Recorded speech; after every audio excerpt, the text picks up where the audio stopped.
l'avons vu, le régime microbiotique est accessible à tous. Il n'est pas frustrant à mettre en place, à suivre. Est-ce que vous pouvez nous le résumer rapidement et simplement, justement, ce régime microbiotique? Mais auparavant, puis-je vous demander de tout oublier de ce qu'on vous a dit auparavant? Ça nous arrangerait, et ça vous arrangerait aussi sur le plan de votre santé. Revenons à ces 10 commandements. Nous en avons vu plusieurs tout au long de ces formations. On peut le répéter, et puis nous y reviendrons plus tard. Détoxifiez votre intestin. Enrichissez votre intestin en produits alcalins et éliminez tout ce qui est pesticides.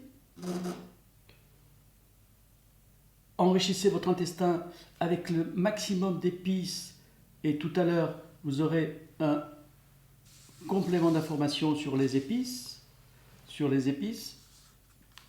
Ensuite, il faut augmenter les protéines et ça on y reviendra plus longuement.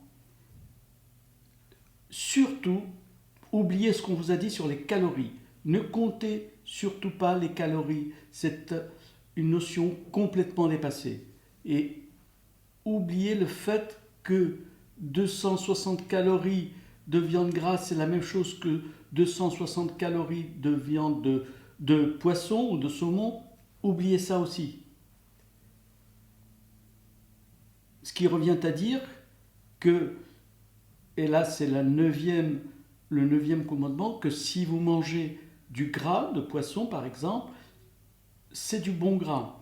Et on va vous apprendre, au moins commencer à vous apprendre, et nous verrons, et vous recevrez tout ça en pièces jointes sur tous les aliments gras qui vous seront utiles. Donc manger du gras ne vous tuera pas, ne vous entraînera pas de problèmes cardiovasculaires comme votre médecin vous a répété depuis 20, 30 ou 40 ans. Le gras ne tue pas. Il suffit simplement de choisir le bon gras. Et la notion fondamentale que l'on a développée tout au long de ces 12 formations, c'est la découverte des fibres. Ce qui revient à dire, dans ces 10 commandements, j'ai résumé 2 découvertes et un changement de paradigme. Les 2 découvertes, c'est quoi? Nous le répétons, la découverte du microbiote, du rôle de microbiote dans la régulation de tout notre organisme, la découverte en 2008 des fibres. Je le rappelle, ce ne sont pas les fibres comme on connaissait depuis la nuit des temps, mais les fibres solubles, qui est une substance naturelle qui existe depuis toujours, mais que nous ne connaissions pas, qui ont été découvertes par 2 chercheurs français en 2008, et qui s'ajoutent, si nous prenons par exemple, pour bien préciser les choses, pour ceux qui n'ont pas vu le début de notre formation. Les fibres, il y en a dans différents aliments. Le blé contient la farine, l'amidon, le gluten, et quelque chose que nous ne connaissions pas, c'est cette quantité, une petite quantité de ce qu'on va appeler fibre, qui est apparue par un traitement spécial de cette farine, de cet écrasement de grains de blé. On a fait pareil pour le maïs, on a fait pareil pour le petit pois, etc., etc. Beaucoup de chercheurs sont sur ce domaine pour essayer de trouver le maximum de fibres qui se trouvent, car ces fibres ont l'avantage et la caractéristique d'interréagir avec notre microbiote. Et c'est ça la grande découverte du rôle des fibres. Moi, ma position, c'est de dire que les fibres qui sont pas chères et disponibles dans toute la nature ont l'avantage d'être immédiatement actifs. Et donc ne pas repousser à plus tard, comme ont choisi les politiciens, les scientifiques, c'est immédiatement de fournir à ceux qui ont du poids, ceux qui sont diabétiques et ceux qui ont d'autres pathologies, de leur fournir une quantité suffisante de fibres, de 20 grammes, pour pouvoir se soigner. Voilà, nous avons vu assez rapidement les 10 commandements que j'ai complété dans ce régime microbiotique par ce changement de paradigme qui est de ne pas hésiter à manger gras. Ok, très bien. Donc 2 découvertes importantes, plus un changement de paradigme, vous ont permis de mettre au point ces 10 commandements que vous allez nous détailler, bien entendu, là, maintenant. Alors, on vous écoute.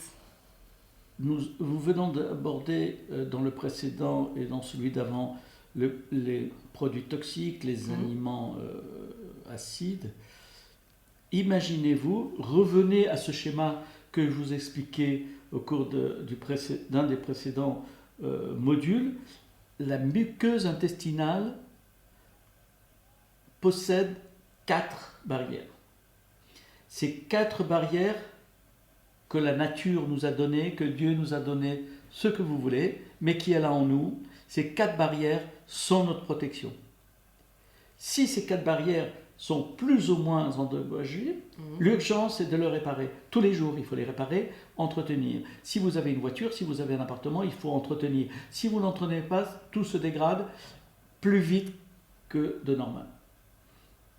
La première chose, donc, c'est de nettoyer son intestin tous les jours. Comme on se douche, on se lave, on se brosse les dents, il faut apprendre à laver son intestin.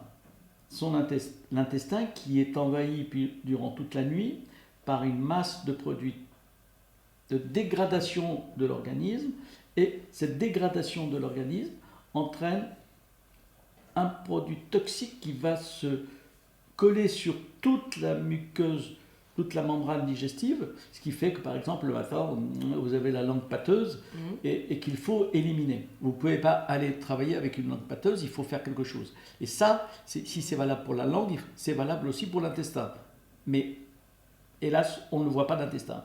Mais sachez que votre intestin contient le matin au réveil toute cette couche de produits acides qui hélas, vous coupe un peu l'appétit. Ce qui fait que souvent, et ça c'est une erreur fondamentale, c'est de ne pas prendre de petit déjeuner. Et l'erreur que font lorsque je questionne ceux qui ont envie de perdre du poids ou se remettre en forme, souvent ce qui revient c'est « Ah, j'ai pas le temps de prendre mon petit déjeuner, et puis à midi, j'ai pas le temps non plus, je suis pressé, je mange un petit... » Et hélas, il se rattrape, vous vous rattrapez le soir. Et ça, c'est une catastrophe. La phrase que j'ai déjà dite, qui est le petit déjeuner est le repas du roi, le repas de midi c'est le repas du prince, et vous donnez à votre ennemi le repas le dîner. Oui. Remémorez-vous cette phrase tous les jours pour essayer d'être en meilleure santé et perdre du poids. Le deuxième élément, nous avons vu que les produits acides étaient toxiques, et c'est la première chose qu'il faut faire le matin, donc, le matin au réveil, et c'est pour ça qu'on a cette habitude que je préconise, comme beaucoup d'autres, de prendre dès le matin au réveil,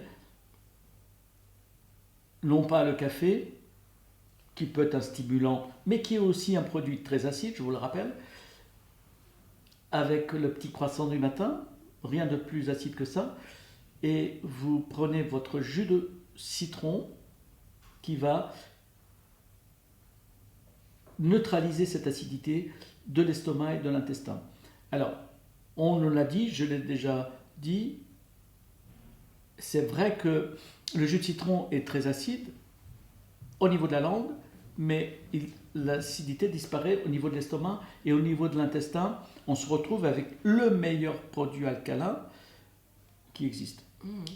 Il est en lutte dans ce facteur de l'alcalinisation de l'intestin, il est en concurrence avec le pamplemousse. Pas le jus de pamplemousse, le pamplemousse avec les fibres et tout ça. Mais faites attention, demandez l'avis de votre médecin, parce que le pamplemousse est un concurrent de certains médicaments. Il neutralise certains médicaments.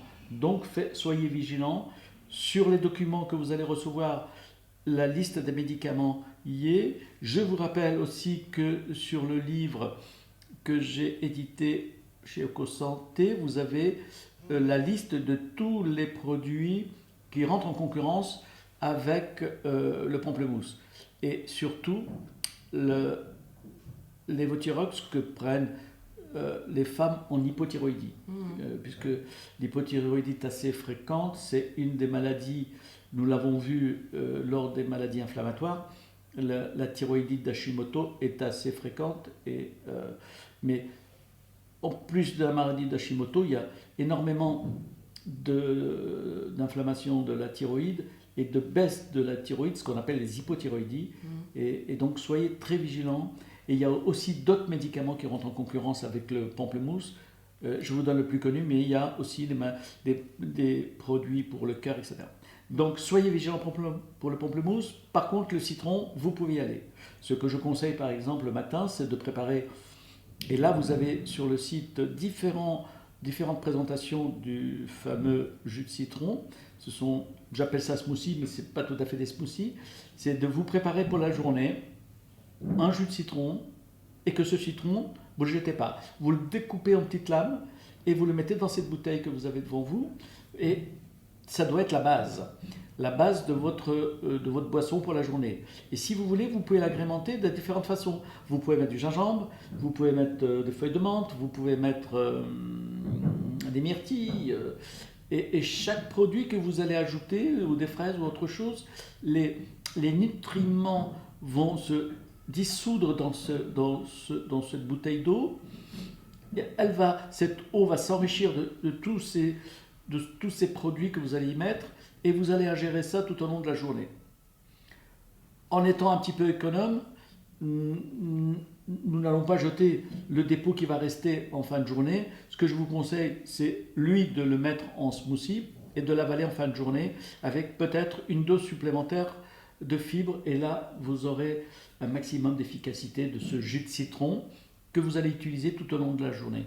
Mais le premier verre doit être pris très tôt le matin, parce que si au réveil vous prenez ce produit antiacide, vous allez avoir au bout d'une demi-heure le temps de vous préparer, de vous habiller, vous allez avoir une neutralisation de cette acidité, et vous verrez au bout d'un jour ou deux que l'appétit va revenir et que vous pouvez profiter plus facilement du petit déjeuner sur lequel on va revenir. Ok ? Alors, nous avons vu les produits alcalins, qui est la troisième règle. Les produits alcalins, nous les avons cités. Vous allez le recevoir aussi par pièce jointe. Et je vous disais déjà que dans la bouteille de jus, vous pouvez mettre tous les fruits alcalins que nous avons cités et que vous trouverez en pièce jointe. Et cette alcalinisation, vous pouvez la faire comme ça tout au long de la journée, équilibrée en permanence, parce que vous n'allez peut-être pas vous empêcher de prendre encore un café. Et je vous rappelle que café, les produits les plus alcalins, acides plutôt, c'est le café, le croissant, c'est-à-dire viennoiserie, et la petite bière. Le trio infernal que tous les hommes et un peu les femmes prennent, du moins pour les deux premiers. Voilà pour les produits alcalins. Pour les pesticides, nous avons vu la conduite à tenir si vraiment vous vous sentez très fatigué, si vous avez des troubles de concentration. Je vous rappelle qu'il y a quelques petits tests à faire, comme celui du dosage de l'Immupro, le test Immupro. En fait, le test du Immupro n'est pas un seul test. Ce test va voir la réaction de 180, 240, ça dépend du prix que vous paierez. Il va tester tous les aliments en fonction de votre intestin. Il détectera la sensibilité de votre intestin aux produits, et on pourra définir si soit une intolérance par produit chimique ou si c'est plutôt de type allergique. À ce moment-là, ce n'est pas le rôle des pesticides. Les pesticides ne sont là que pour aggraver la situation. Ok. Alors, pour revenir au commandement suivant, je disais que le jus de citron est le nettoyeur de l'intestin en le prenant le matin. En fait, je dirais que c'est la douche. Le jus de citron, c'est la douche de l'intestin. Tous les matins, vous douchez. On va peut-être inventer cette phrase. On douche son intestin. Oui. Et vous allez me dire, oui, je vais nettoyer mon intestin, j'ai brossé mes dents, mais le reste de mon corps, que dois-je faire? Et bien là, c'est le rôle des épices. Il existe dans la nature, depuis des millénaires, des épices sur cette terre. Et j'imagine très bien nos ancêtres en train de goûter un petit peu tout ce que la nature nous a offert. Et hélas, il y a dû avoir quelques morts pour quelques baies rouges, très agréables à voir, très belles, et qui ont tué nos ancêtres.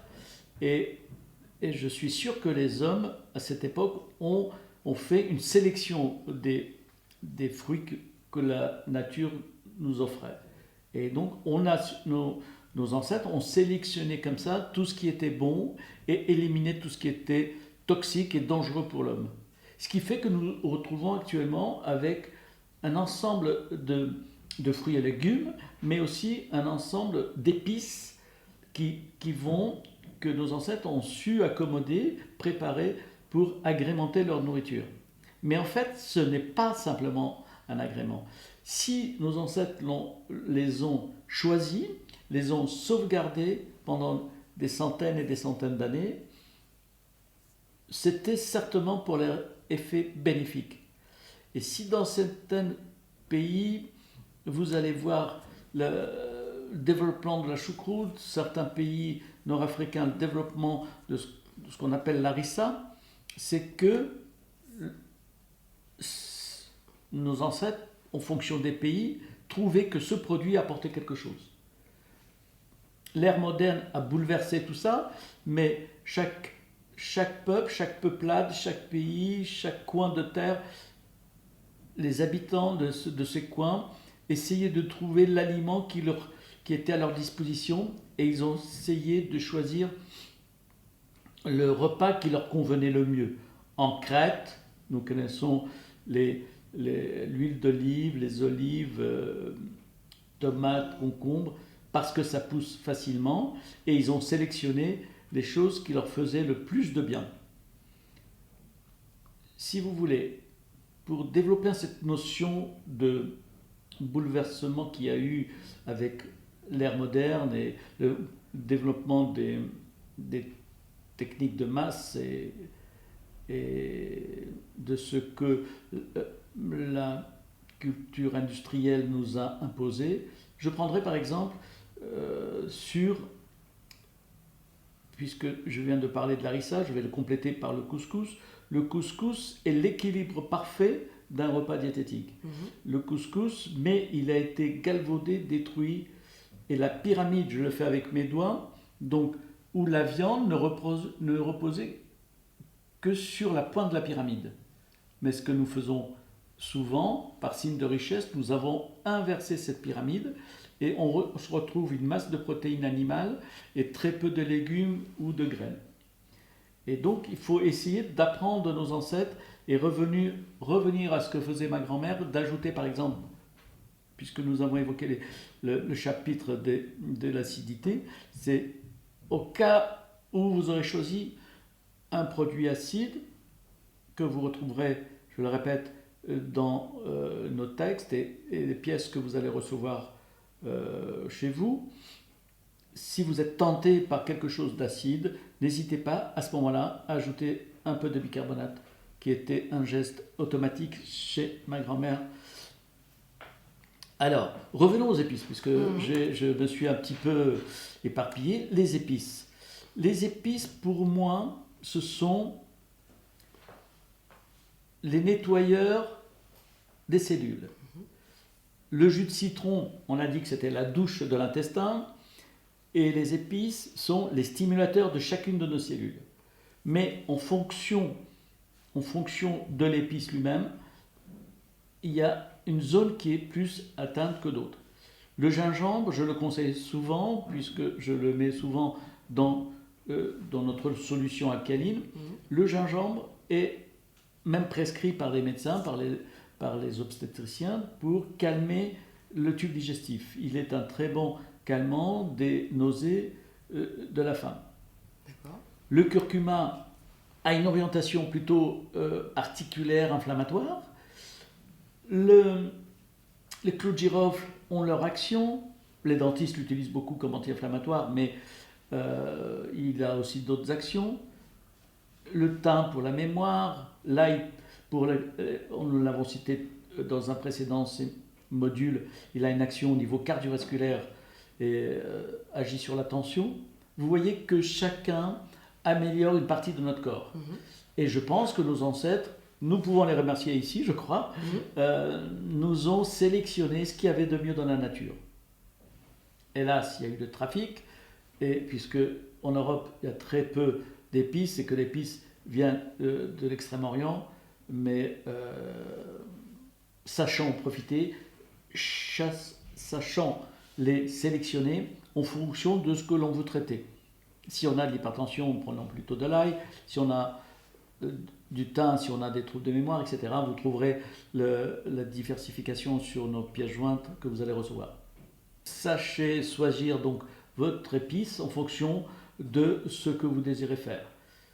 Pour l'amaigrissement, j'insiste, je reviens sur l'harissa parce que j'ai vu des articles américains parlant de la fonte de graisse grâce aux produits épicés, et ils citaient aussi l'harissa. Ok, très bien. Alors, ce que je vous recommande aussi, donc, et ce qui a été souvent critiqué avec les protéines, mais ça vient de cette mode qui a été depuis Blackburn en 1949, je crois, si je ne me trompe pas, d'avoir préconisé l'amaigrissement par les protéines. Il y a eu des abus et les protéines ont eu mauvaise réputation parce que, soi-disant, ils attaquaient les reins. Mais je le disais au cours d'un module précédent, les protéines sont dangereuses. Ils ne sont pas dangereuses, au contraire, c'est fondamental. On ne peut pas concevoir une structure humaine sans une masse musculaire. Et la catastrophe qui s'annonce dans les 10 ans à venir, j'insiste beaucoup là-dessus, nous commençons à voir ce qu'on appelle les sarcopénies, c'est-à-dire des personnes d'un certain âge.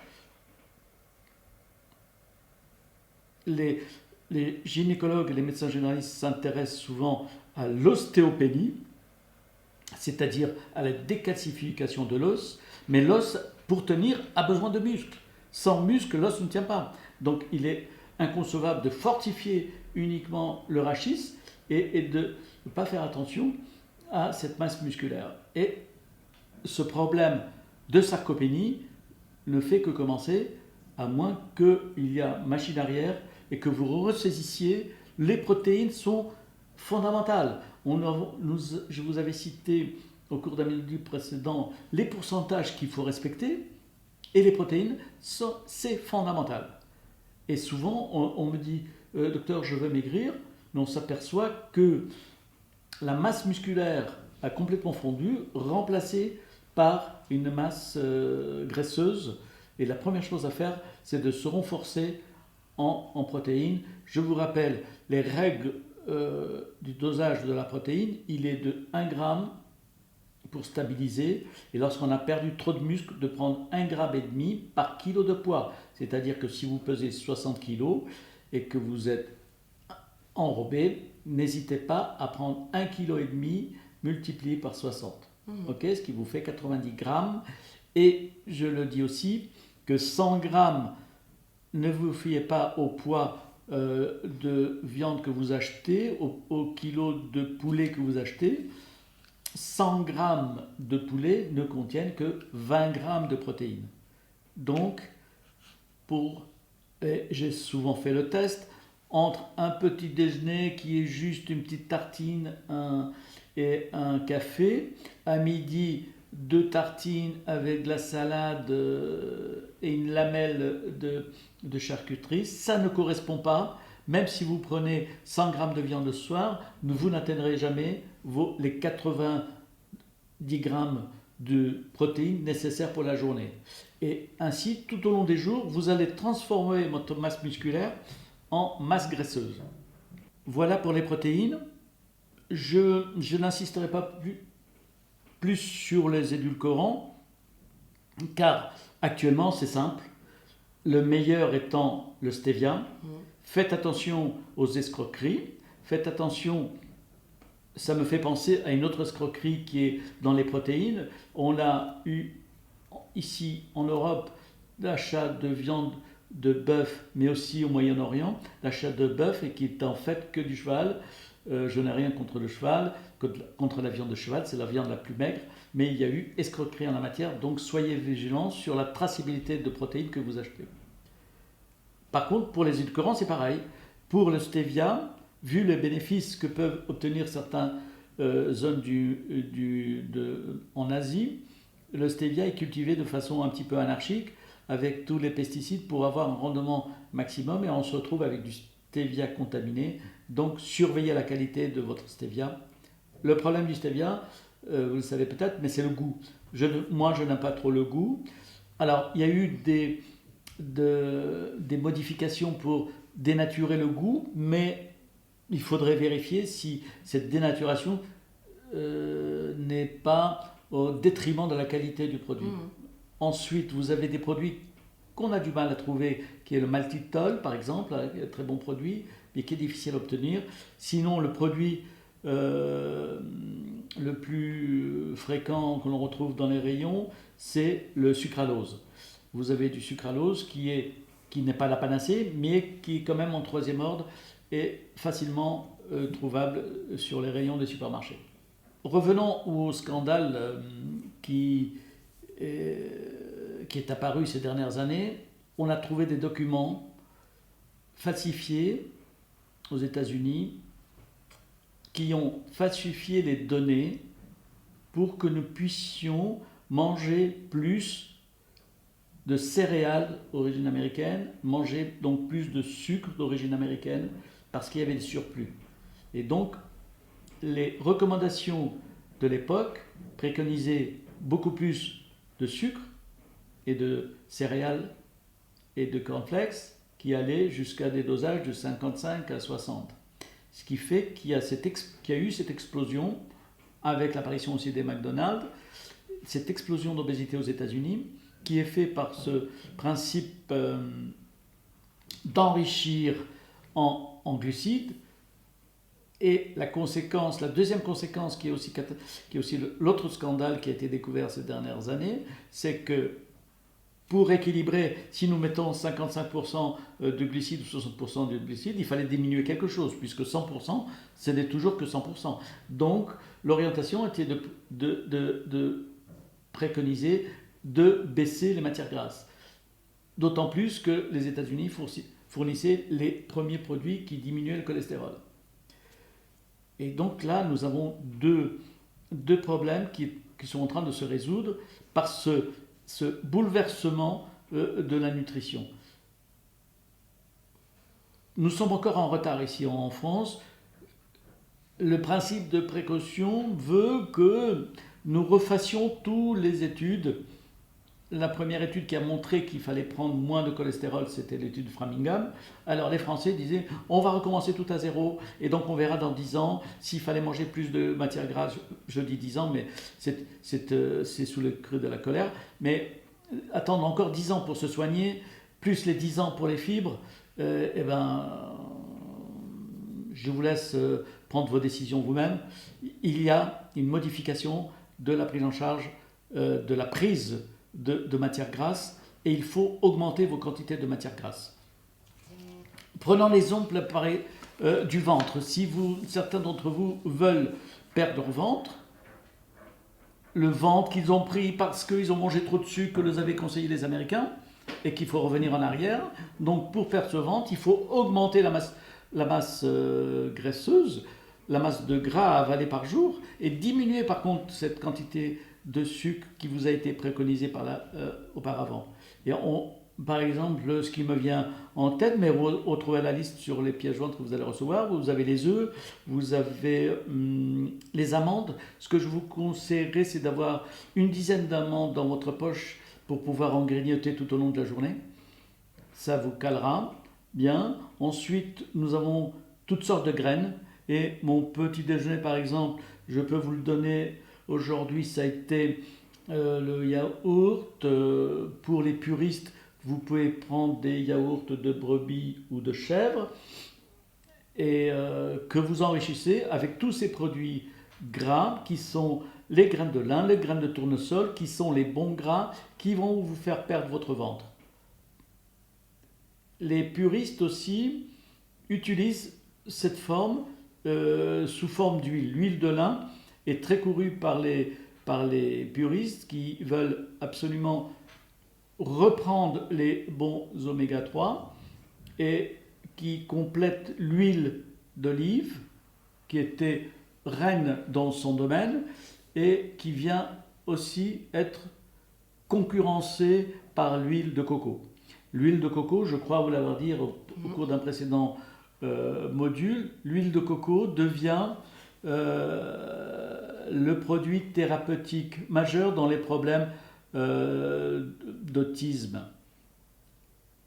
Je dis des bêtises, dans le problème de troubles de mémoire, excusez-moi. Okay. Donc les troubles de mémoire,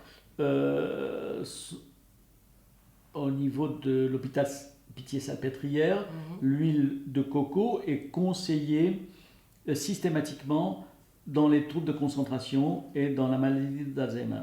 D'accord. Peut-être une petite aparté que je n'ai pas dit dans les problèmes neurologiques, le lien entre l'intestin, si vous permettez, Amandine, je reviens un petit peu en arrière, que si la maladie d'Alzheimer peut venir par une attaque de la muqueuse intestinale, je rappellerai que suite aux travaux du professeur Gershon, dont on a parlé au cours d'un précédent séminaire, c'est que la maladie de Parkinson est d'abord une maladie de l'intestin. La maladie de Parkinson apparaît quelques années avant l'atteinte cérébrale. Elle peut être diagnostiquée par une biopsie intestinale bien avant l'apparition de la maladie de Parkinson. Donc, ceci confirme dans le séminaire sur ceci est un aparté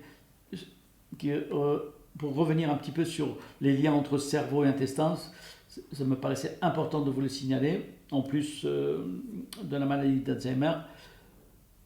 Ok, très bien. Voilà, ça c'est sur le rôle des matières grasses. Petit aparté sur le rôle fondamental qu'occupent les oméga 3. N'hésitez pas à en prendre et en prendre et en prendre encore. Je vous expliquerai que si les oméga 3 sont bénéfiques, les oméga 6 sont aussi nécessaires. C'est le pourcentage entre les oméga 3 et les oméga 6 qui est important. Le rapport. Il faut qu'il soit de 1 sur 4, 1 sur 5. Actuellement, il est 1 sur 14, 1 sur 20.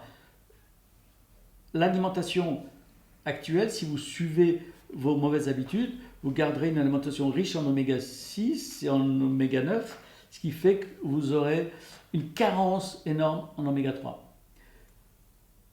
Petit aparté encore sur l'acide myristique, pour ceux qui tolèrent le lait, vaste discussion, oui.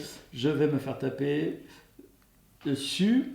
Moi, je tolère le lait. Je rappelle que les intolérants au lait ne sont qu'une partie infime de l'espèce humaine. Lors de la séparation, au niveau de la sortie de l'Afrique, l'Homo sapiens, etc., l'homme de Néandertal, il est apparu une population, mais qui reste infime, qui ne possédait pas la lactase, et qui se sont ensuite mélangés avec l'ère moderne un peu partout dans le monde, mais ce n'est qu'une partie infime de ceux qui sont intolérants au lactose. Pour ceux qui sont tolérants au lactose et qui veulent prendre les brebis ou les chèvres qui est mieux supporté que le yaourt normal. Je voulais insister parce que je reçois énormément de recherches sur le lait et sur le bénéfice qu'on peut retirer. L'acide myristique, il ne se trouve que dans le lait, est bénéfique pour la santé, et tous ceux qui souffrent de maladies cardiovasculaires ont intérêt à boire un verre de lait par jour. Il est riche en acide myristique et riche en calcium. Oui. Voilà. Excusez de mon parti pris pour le lait, mais je sais que nos ancêtres ont buvé depuis la nuit des temps, qu'on a trouvé des besaces faits d'estomac et les humains transportaient ce lait dans des besaces qui étaient faits par les membranes d'estomac.